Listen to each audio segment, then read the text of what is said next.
Hey, my name is Vanessa. I'm a Zennial here in Australia on the Gold Coast. I'm a 46-year-old woman, and in today's little vlog, whatever you want to call this thing, I'm going to be sharing about my MLM journey. So if you're one of those people that likes to listen to stuff on YouTube, you don't have to actually be paying attention. You just need to listen. This is going to be slightly very real, raw and unedited because I'm not really into editing my videos much. I love the live format personally. I'm really good with live video. I like the messiness of it in a way. But anyway, let's move on. So today's video, we're going to share one of many, I don't know however many it's going to end up being, of my MLM story. Now, I've got a big one.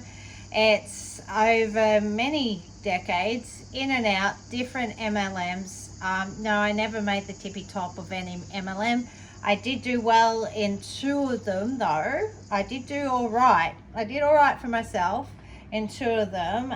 It's just, I still feel my story is relevant, like everyone's story is, because I'm really part of the everyday person that gets involved in these, and the ones that really hop from one to the other and not really understand why it just never seems to work and why things keep repeating. Anyway, so the whole gist of it is I'm sharing my story, and then I'll share a video into why I'm so against MLMs now, why I'm an advocate against them, and I'm an advocate for you to get the F out of them and for you to get the support you need to help you get out of them, because it's not easy. This has taken me 2 decades to really deprogram myself and make sure I never get involved in another one ever again. And I can spot them a mile away now, and it's just my whole system is revolted. Anywho, let's get started. This story starts with little old me. So not old. I wasn't old. I was in my early 20s at this point.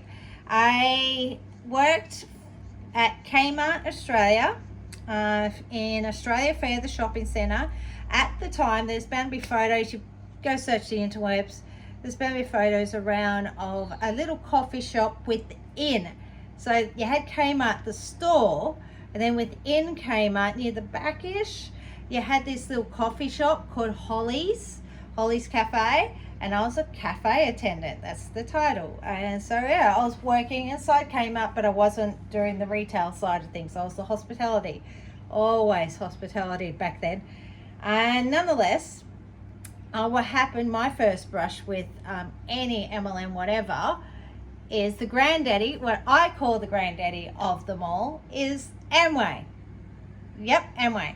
Now, the way this worked is, of course, being like part of Kmart but not part of Kmart, I got to know all the other people in Kmart who worked and everything, right? There was this one guy.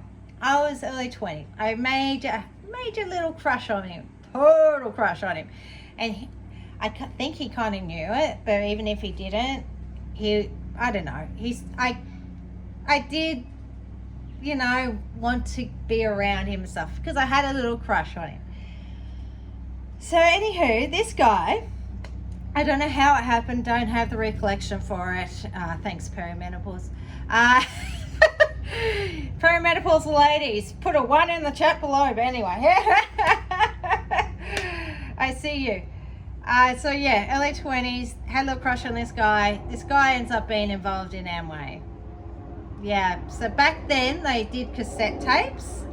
So back those days they did cassette tapes, and they had the thing of they'd give you a cassette tape and you'd have to, of course, eventually give it back. That's how they got their claws into you. That's how they could follow up with you. They created the follow-up by going, I need that back. And that's how they could did you listen to it? And da-da-da-da. So I never really did anything with it because I probably listened to it and got turned off by the Americanization of it. That's what I call it. As an Australian, I'm talking from an Australian perspective, and there's certain cultural things that don't translate here. Just They just don't. Like we call it the rah-rah. I call it the rah-rah. Okay, I call it the rah-rah of the American culture. Like, rah, you can do the woo, yeah. I don't know. You know, all that rah-rah stuff.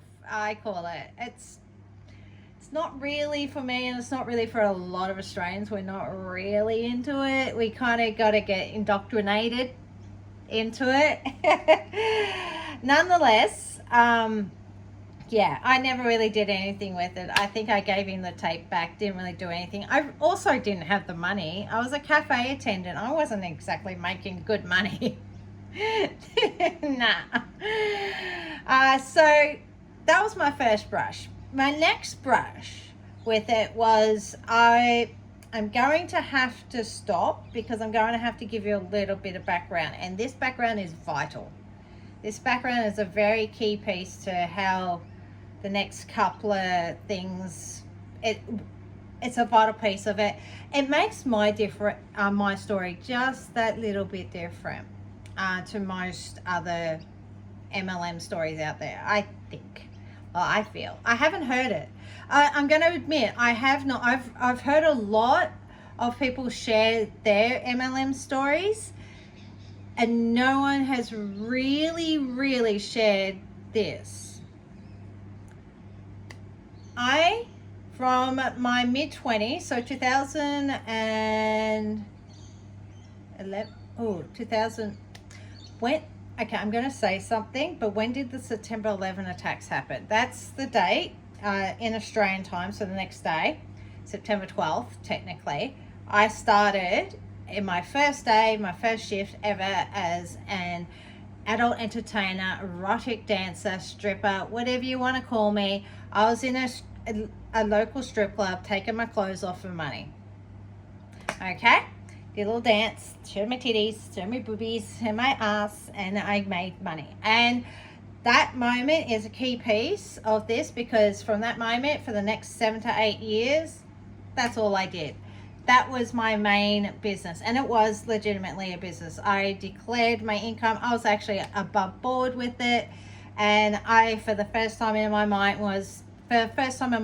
I was having to educate myself, because no one educated me about money. No one educated me about money. I had to create my own financial literacy, because all of a sudden I had money. I was making damn good money per night, per week, all this sort of stuff. I even went so far as doing a stripper sales course thing that was done by someone called Dancer Wealth, which was based in the US, but we managed to translate it. I got talking to the guy behind it, and we managed to translate it to the Australian strip club and the Australian culture, because it's a little different. So anyway, from that point on, September 12th, or the attacks, for another 7 to 8 years, a lot of people saw my boobies. Yes, a lot of people saw a lot of other things too. So it's because there's only full nude clubs here in Australia.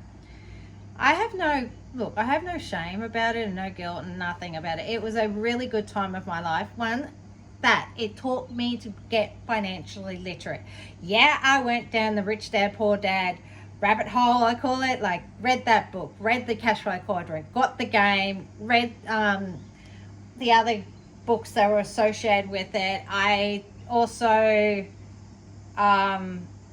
yes, I got really involved in the Napoleon Hill book, that one, and I was all in that. And I was looking at property investing and all this sort of stuff, because I had money and I knew I had to do something with it, because this wasn't going to last forever. I had started at a good time. Like, in my personal opinion, starting in your mid-20s is a really good time, but I didn't know how long I was going to last. And that's a key piece here. I mention this because that's the key piece here. Can we remember this? I knew that my time would be limited with the industry, with the whole adult entertainment thing. One, physically, man, it's strenuous. Like, people, please appreciate that when it's busy, you're wearing these stilettos, like those stilettos are the stripper heels, as I call them. you're wearing them for 7 to 8 hours and you're working night shift. Typically here in Australia, this is how it goes. There's no day clubs and not really that going on. You're working night shift, especially if you do strip club stuff. You're working night shift, you're on your feet, you're having to hustle because it's an independent, it's like self-employed. You're an independent contractor. If you don't earn money, you don't earn money. So it is a salesperson role, especially in the strip clubs. And yes, also for the topless waitressing and the agency work, it's a little different, but still same. If you don't work, you don't earn. There's no passive income. And like I said, the health, and there's the age thing and all this sort of stuff. There's a time when you're just like, you're done, right? I knew I was limited, so I was definitely made the most of my time in the industry. But that was a key little piece, remember. That was always in my head, that I knew I had limited time. So I always was looking for a way out. What would be my way out? I knew from talking to so many other ladies, because, you know, I was a Web 2.0 stripper. I was called, other people did this, other people called me the Web 2.0 stripper because I was one of the few, probably the first and one of the very, very few Australian strippers, Australian, not American, Australian strippers on the internet, promoting herself on the internet. I had a MySpace page. It was before Facebook, before all of that. So I had a MySpace page and I was promoting myself, where I was at, what, you know, my shifts and all this sort of stuff, because I was doing glamour modeling as well, because I would promote that as well. I was a webcam model for a hot second, so that's out there somewhere. I only lasted 6 months. I didn't do it for long. This is way back in the early days. Anywho, yeah, so I was smart. I was smart about things, but that's what I mean. I always had that, like, I knew I needed to get out. I didn't want to be an employee. I knew enough about myself to know that being self-employed, being my boss of my own thing, is the way I wanted to go. And so I was looking for other ways out. Okay, so that's how these other MLMs entered the sphere. Next to enter my life, and the one that really got me in, the one that really, like, I had the brush with Amway before, that really didn't do anything. Gave him the cassette tape back, didn't really think anything of it. But I had money now. I had the motivation to want to get out. I wanted to get out. I wanted something that would make me money. Passive income, blah, blah, blah, blah, because rich dad, poor dad, peeps. So, anywho, enter the chat, Herbalife.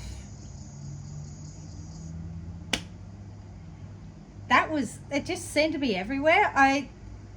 You'd see it on the back of, like, it's not so much these days. I notice it's not so much these days, but back then, everyone, all different sorts of MLMs, everyone have the decals on the back of their cars. It was so much back then, and so many people had Herbalife ones. And I remember the Herbalife stuff. Even now, there's still Herbalife, of course, merch and stuff, where you get the button, ask me how. Oh my God. Have you been, anyone else been involved with Herbalife? Oh my God.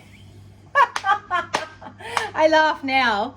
I look back now, it's ridiculous, but the little button of you wear it all the time because ask me how. That was the Herbalife thing, little button of ask me how. Anywho, I got involved with Herbalife because I did try their shakes. I loved them. I remember working nights, diet wasn't probably the hottest. I was constantly having to look after my body, you know, I needed to fuel, had a high metabolic rate back then. Yeah, just, they got in on a couple of different points. Yeah, I was looking for something to get out, so there's the money side of things. There was also these shakes. I was really into the shakes back then, and that was what's well, they were really pushing. None of this other stuff that they're pushing these days. I was definitely into the shakes.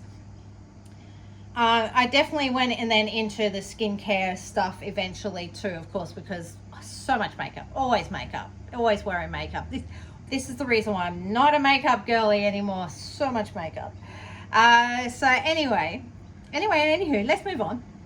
I went to a meeting. I remember it. I just, certain things just stick in your brain.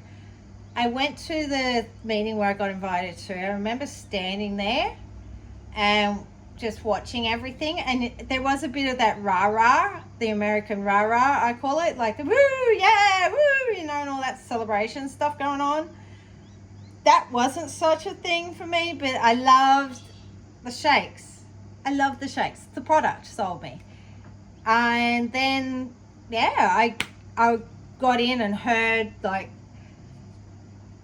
long and short of it is Herbalife is a product inventory loading sort of situation. The more you sell, the more commission you make.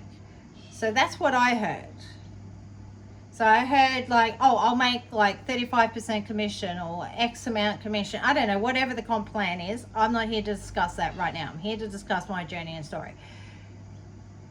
You make like bigger commissions the more you buy. It's definitely product loading. So it was a big encouragement of getting heaps of product. Now I had the money. So I did. I would do that, and I attend meetings and everything like that. I did give it a good goddamn go. I definitely gave it a good goddamn go. However, the reason why I got out of that one and I left it was because one of the shakes, which I hadn't had any reactions to before previously, I'd loved it, one of my favorites, heart palpitations. I was having literal reactions, and I knew, looked at my diet, looked at everything, and I knew that was the cause of it. It was literally the only thing. It couldn't be anything else. Could not be anything else. It was literally the shake, because I remember as soon as I stopped taking it, the heart palpitations and the reaction that I was having to it stopped. But I couldn't, I just left. Because it just seemed I know, I had a realization about being unsustainable, and I had all this product, and I was gifting so much product. I remember that too. I remember the gifting of so much product because I bought so much product. Like, again, Herbalife is definitely an inventory loading sort of situation. And I hoarded a lot of product that I was gifting it so damn much. Anyway, so I left that. I remember distinctly it taking me 2 years to go through all the extra product that I had. I definitely discontinued all the powders and everything, that sort of stuff. The Herbalife shakes and stuff, I definitely discontinued them the first thing. But all the makeup stuff, the skincare, definitely the skincare stuff. They had this like vitamin C stuff.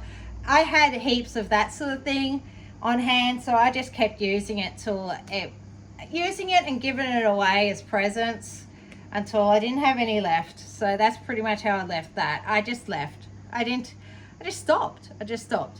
That wasn't my last. This is like I preferenced before. It's not my last brush with it.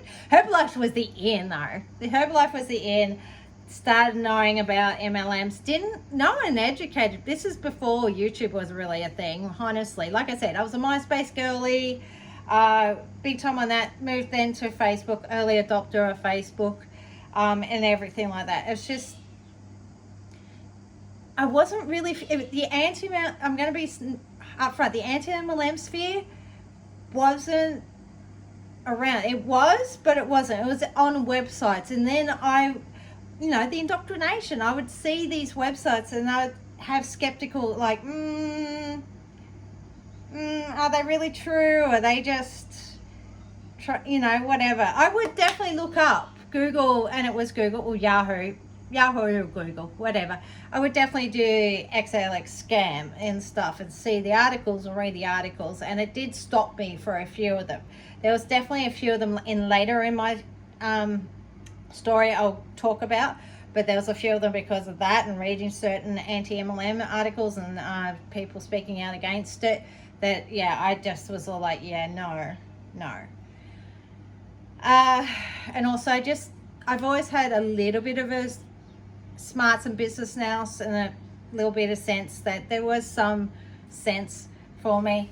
But that's, like I said, Herbalife's not the end of it. Herbalife's not the end of it. This is just one part of a many-part series, and we're going to talk about just the 20s, all my 20s, early 30s exposures, because there was 3. Herbalife was the start of it. The next one, and I had actual success with this one. The next one was FreeLife International. Definitely remember the name of it. I don't know for whatever reason why I remember the name of the MLM. I don't think it's, as far as I'm aware, it's not around anymore. FreeLife International got bought out by someone else and everything. Anyway, back then, FreeLife International was pushing Himalayan goji juice. It was a trending thing. This was before the acai trend. This is before acai became a thing. Acai bowls and acai became a thing, and everything else that comes from that. This is back when wheatgrass shots were a thing, I think. They were trending as well. But nonetheless, Himalayan goji juice, that was their big thing. That was their biggest product. That was their flagship product. Every MLM has one product that there's flagship product that it's their thing, and this was it. And I had it because, again, stripper, working nights. By the way, just a little heads up, I was part of it when things started going non-smoking. So I had worked in strip clubs where there was smoking going on a lot, and so I was secondhand smoke and all that sort of stuff. I had been exposed to it until the law came in and put an end to that, and damn was I glad that happened.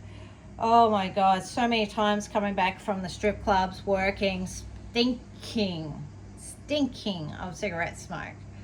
And this, of course, the secondhand smoke and everything that I'm ingesting. I knew. So that's why I got sold on the Himalayan goji juice, because I got sold on, cleansing the body, the antioxidants. And I had to look after my body, look after myself so I could earn an income, not get sick.